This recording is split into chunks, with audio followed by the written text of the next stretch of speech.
ನಾನು ಕಷ್ಟದಲ್ಲಿದ್ದಾಗ ದುಡ್ಡಿರೋರು ಯಾರೂ ನನ್ನ ಜೊತೆ ಇರಲಿಲ್ಲ. ದುಡ್ಡು ಬರುತ್ತೆ ಅಂತ ನಾನು ಇವ್ರನ್ನ ಬಿಡಕ್ಕಾಗಲ್ಲ. ನಾನು ಎಷ್ಟೇ ಎತ್ತರಕ್ಕೆ ಬೆಳೆದ್ರೂ ನನ್ನ ಸ್ಟ್ಯಾಂಡರ್ಡ್ ಬದಲಾಗಲ್ಲ. ನಾನೇನೇ ಇದ್ರು ಪಕ್ಕಾ ಲೋಕಲ್.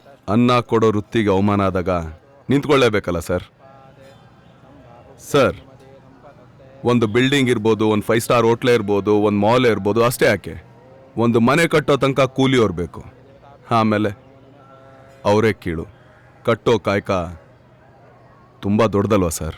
ಖಂಡಿತ ಅಂಬಿ. ರೆಬಲ್ ಅನ್ನೋದು ನನ್ನ ನೇಚರಲ್ಲೇ ಇದೆ. ಚಾಲೆಂಜ್ ಹಾಕಿ ಲೈಫ್ನ ಕಂಡ್ಕೊಂಡವ್ ನಾನು. ಚಾಲೆಂಜ್ ತಗೊಳ್ಳೋದ್ರ ಜೊತೆಗೆ ಹಾಕೋರ್ಗೂ ಆ ಯೋಗ್ಯತೆ ಇರಬೇಕು. ನಾನ್ ಮನ್ಸ್ ಮಾಡಿದ್ರೆ ಎಂಥ ಗಂಡ್ಸಾದ್ರೂ ತಲೆ ಬಾಗ್ಲೇಬೇಕು. ಅಡ್ಡ ದಾರಿಲಿ ಮೇಲ್ ಬರೋದಕ್ಕೆ ಅರ್ಧ ನಿಮಿಷ ಸಾಕು.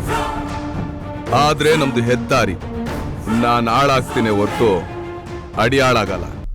ಗಂಡ್ಸು ಹತ್ ಕೆಟ್ರೆ ಹೆಂಗ್ಸು ನಕ್ಕೆಟ್ಲಂತೆ. ನೀನು ಸುತ್ತ ಕೆಡಬೇಡ. ನಾನು ಬೀಳೋ ಗಂಡ್ಸಲ್ಲ, ಬೀಳ್ಸೋ ಗಂಡ್ಸು. ಈ ಪ್ರಪಂಚದಲ್ಲಿ ಎಲ್ಲೂ ಹೆಂಗಸ್ತಾನ ಅಂತಿಲ್ಲ, ಇರೋದೊಂದೇ ಗಂಡಸ್ತಾನ. ಗೆದ್ದೇ ಗೆಲ್ತೀನಿ.